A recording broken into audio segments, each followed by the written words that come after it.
Tu sais ce que je vais te faire, Gabriele? Je vais te baiser profond. Tu vas sentir monter la jouissance. Et tu vas avoir honte d'éprouver du plaisir quand je te baiserai à fond. Moquer le diable et nier son existence ne font que le conforter, qui sont les propis du père Gabriele Amorth qui fut exorciste du Vatican entre 1986 et 2016.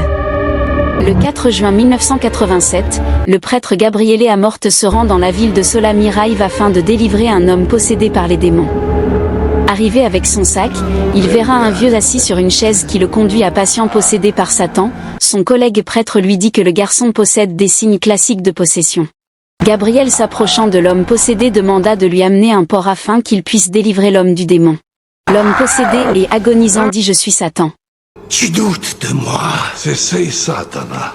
Et Gabriel lui dit « Si tu es Satan, quel est mon nom ?» Bougeant, Gabriel dit alors « Décris l'enfer ?» Et l'esprit ria lui disant « Sois tranquille, tu le verras dans très peu de temps. » Secoué, Gabriel lui présente un pendentif qui va le calmer et dit avec autorité « Réponds-moi, Satan. » Rispondimi, Satana. Pourquoi posséder ce garçon?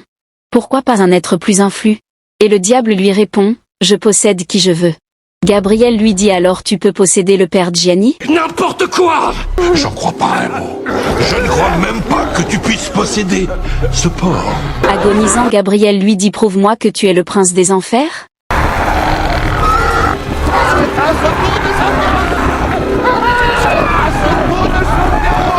Les paroles de l'évêque Gabriel vont faire effet jusqu'à l'esprit entrant dans le porc, sera tué.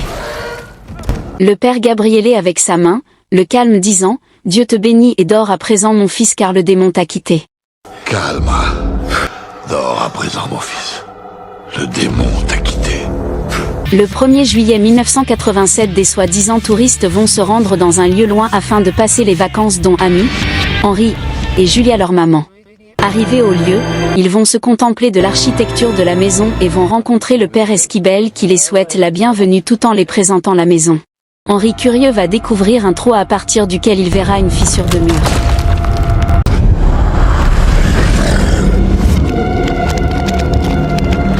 L'esprit mauvais prenant le contrôle du corps d'Henri qui sera possédé et dès lors, Henri possédé les dit, vous allez tous mourir, qui se cicatriser. Amené à l'hôpital, et examine, le docteur va confirmer à Julia qu'il n'y a rien d'anormal car Henri est en bon état, ce qui la rend mal à l'aise. Amy prenant un objet dans le réfrigérateur, le courant sera coupé, qui réveille Henri, alors qu'elle remet le courant. Henri dans les bras de Julia est reconforté, touche les seins de sa mère, la menaçant de pourquoi tu ne m'as pas allaité maman? La poussant, il va laisser apparaître sur son ventre, écrit le mot haine. Julia dépassée, va faire appel au prêtre Esquibel, qui à peine entré, sera projeté. Et le diable via Henri va dire, c'est quoi ce prêtre de merde? Toi, ce prêtre de merde! Alerté par la situation, le prêtre Gabriele voyant son supérieur le Saint-Père le Pape, qui lui confie une mission qui lui paraît très importante et inquiétante de délivrer, un enfant en Espagne possédé par un démon d'une puissance maléfique, qu'il n'a jamais connu en tant que pape dans un endroit où l'Église aurait déjà connu de problèmes dans le passé, et que seul lui Gabriel peut faire face car, il détient la foi nécessaire pour faire face. Gabriel avant de partir va prendre connaissance du dossier pour se faire une idée. Gabriel se rendant à l'endroit est équipé de ses outils. Arrive, il fera la connaissance du père Thomas Esquibel. Julia, nous avons énormément de chance. L'église a envoyé quelqu'un, un expert en la matière. Buongiorno, come sta? À son tour, le père Esquibel va présenter le père Gabriele Amorth à Julia, un expert dans l'exorcisme du Vatican. Étant entré dans la chambre, voyant Henri, il prie, et l'esprit en Henri se réveillant dit « Tes prières sont inutiles. » Tes prières sont inutiles. Il lui montre de face un pendentif sacré afin de vaincre le démon sans succès, pire encore les forces du démon s'accroît en Henri. Le père Gabriel pris de peur, et voyant la situation, dit « Qui es-tu? Je suis ton supplice. Je suis ta perte et c'est délicieux de pourrir une créature aussi fraîche. » Gabriel lui dit « Quel destin poursuis-tu » Le démon dit « Je suis ici pour toi pour te détruire, je connais ton nom et le moindre de tes péchés. » Ne me sermonne pas après, mais je préfère le défi de l'âme d'un exorciste. Gabriel lui demande de citer un de ses péchés. Tu n'en trouves aucun. Gabriel évoquant le nom Jésus-Christ. Parce que l'absolution m'a été accordée par mon guide et maître, le Seigneur Jésus-Christ. Ne parle pas de lui. As-tu peur de lui? As-tu peur de Jésus-Christ? Un objet tombant. Il dit, mon nom est blasphème. Je suis ton pire cauchemar. Le démon pour avoir Gabriel lui raconte ses histoires les plus sombres tout en riant. En même temps,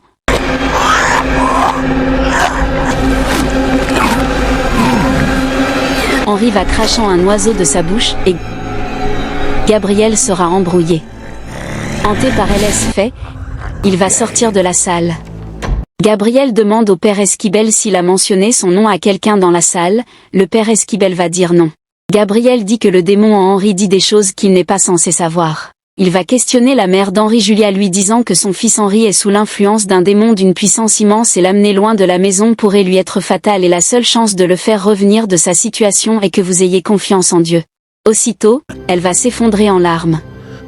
Mais, le père Gabriele va promettre de faire son possible pour chasser le démon d'Henri. Ami travaillant, va entendre un bruit. Enlevant son casque, et sillonnant le couloir avec de la peur, entrant dans la chambre d'Henri,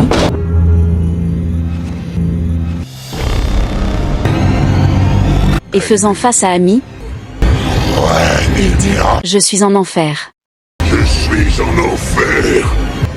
Puis, elle va prendre la fuite. Amy, ma chérie, c'est papa. C'est toi? Vous allez tous mourir. C'était papa! C'était sa voix au téléphone, il a dit qu'on allait tous mourir. Oh mon Dieu! On fait quoi alors? Aussitôt le père Gabriele comprit l'ampleur de la situation, demande du café disant au père Esquibel qu'ils vont alors confronter le démon en Henri afin prier de découvrir le nom du démon pour délivrer Henri. Avant d'entrer, ils vont se confesser chacun l'un à l'autre. Je vois que tu as amené ton copain. Il a l'air un peu effrayé. Que tu sois prêtre ou soldat, je reste une poule mouillée. Faisant face au démon tout priant, le démon en Henri commence par sentir les effets de la prière jusqu'à... Le courant se coupe. En même temps Gabriel, une femme lui fait face,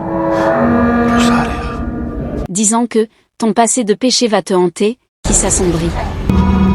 N'ayant pas vaincu Gabriel, le démon faisant face à Esquibel lui rappelant son passé le plus sombre, Esquibel va cédant, attrapant sa gorge et sous pression, il le lâcha. On t'a manipulé à morte. T'es tombé dans le piège. Je vais te détruire. T'es foutu. Ta sainte église s'effondrera de l'intérieur. Et sortiront. Le père Esquibel sombrant dans les pleurs, raconte son passé à Gabriela morte. Regrettes-tu tes péchés aujourd'hui? Oui. Que le Tout-Puissant t'offre sa miséricorde. Amen. Gabriel va dire à Esquibel qu'il faut qu'il garde la foi de ne point se laisser avoir par le démon. Lui remettant une prière de méditation, il lui demanda de lire pour affronter le démon. Gabriel se rappelant de ce que le démon lui a dit, « Tu es tombé dans le piège à morte Gabriel. » Tu es tombé dans le piège. Tout à l'heure, c'est ce qu'il m'a dit. L'enfant n'est pas sa cible. Alors il va comprendre que le démon vise le Vatican, en l'occurrence le Saint-Pape cardinal. Connaissant l'histoire du Vatican va en même temps découvrir le lieu où il y a des siècles, l'Église avait affronté les démons dans les fins fonds souterrains. Julia dormant, le croix va tourner, et une main la caressant,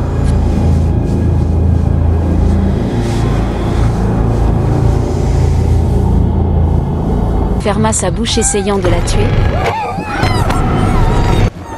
jusqu'à ce que Gabriel la sauve. Pendant ce temps le père Esquibel priant contre le démon, une voix l'appelant.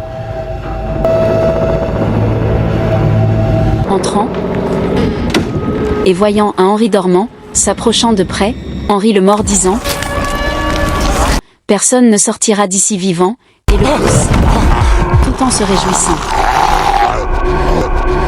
Ami ayant peur et se cachant contre de possibles esprits, le démon la projette, et fuyant dans une salle jusqu'à...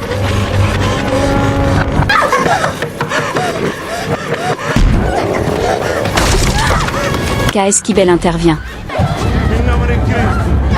Voyant le sang sur les murs, Esquibel va comprendre qu'Amy est possédée et cela ne va pas tarder à se matérialiser. Avant d'affronter à nouveau le démon, Gabriel montre à Esquibel le lieu qu'il a découvert, un souterrain qui est le sceau de l'Inquisition espagnole, les heures les plus sombres de toute l'histoire de l'Église, contenant les victimes, ceux qui ont refusé de se convertir. Ils vont dès lors parcourir le souterrain,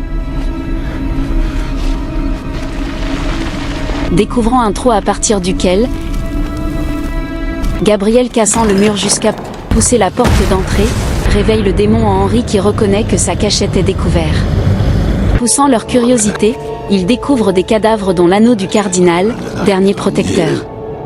Gabriel va dire que la cage dans laquelle il se trouve, lui servait de refuge pour se protéger contre l'attaque du démon quand un exorcisme échouait, puis prendre la clé dans le ventre du cadavre cardinal. Le pape, voyant un sceau scellé, et le lisant, commence par être essoufflé, se battant avec l'esprit démon. Le pape hospitalisé, dit à Bishop de prévenir Gabriel, tout en crachant du sang. Les explorateurs découvrent des cadavres qui datent des siècles avec un livre qui est le sceau de l'Inquisition espagnole coincé dans le ventre.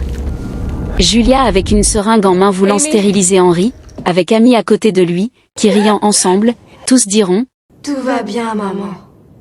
Il va bien, Henri. » Les deux la menacent, Julia forçant Amy.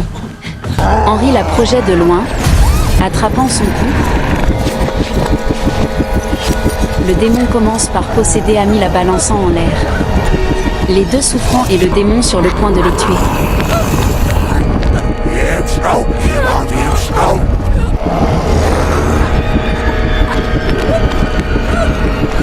Dès lors, Gabriel découvrant le nom du démon, un grand dragon dont le nom est le roi de l'enfer, Smo 2. Henri criant, les deux tombent, les fenêtres se brisant, l'état du pape s'aggravant de plus en plus, Amy lui injecte un calmant, et il va s'endormir. Gabriel comprit que le démon voulait se servir de lui pour infiltrer l'église afin de la détruire de l'intérieur et ce serait la victoire ultime pour le diable dit. Donc nous connaissons son nom maintenant donc nous avons les armes pour triompher et ainsi sauver l'enfant. Avant de passer à l'action, ils vont se confesser une seconde fois afin que le démon n'utilise point leur péché comme arme fatale afin de les détruire. Remettant à Esquibel la médaille miraculeuse, une police d'assurance divine dont le pouvoir est immense, il va sanctifier chacun d'eux. Se préparant, le bruit du démon va retentir la maison. Il va leur dire de ne pas croire tout ce qu'ils verront car à un moment, le démon va utiliser leur sens contre eux.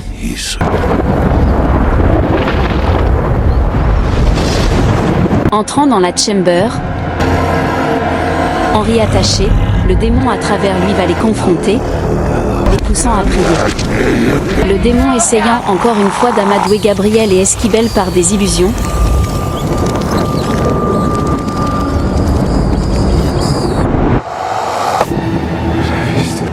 Énervé, Gabriel et Esquibel prient fortement.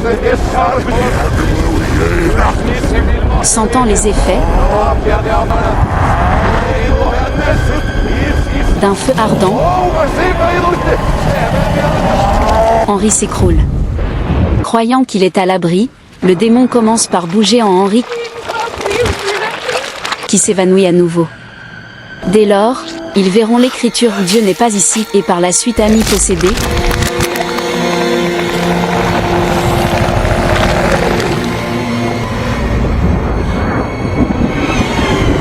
Monta sur le mur, les regardant,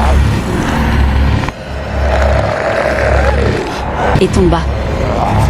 Henri réveille, poussant Gabriel contre le mur, Amy se projetant sur sa mère, la poussant, attrapant son cou, il dit vous allez tous mourir, puis mord sa main.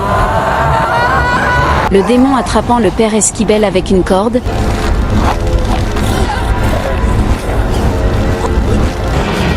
jusqu'à ce que Gabriel crachant le morceau, accepte que le démon le possède afin d'infiltrer l'église. Faisant face à Gabriel, il dit « Sois mon marty, mon petit porc » et commence à le posséder jusqu'à libérer les autres. Gabriel possédé, Henri hors d'influence dit à Esquibel d'enlever le crucifix. L'effet démon commence par dominer Gabriel jusqu'à dans l'église avec le sang croulant sur la croix du Saint-Père Jésus-Christ.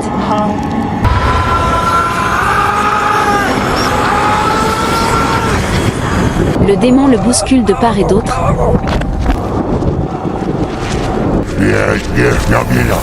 Gabriel, essayant de se suicider, s'attache le cou. Sans succès.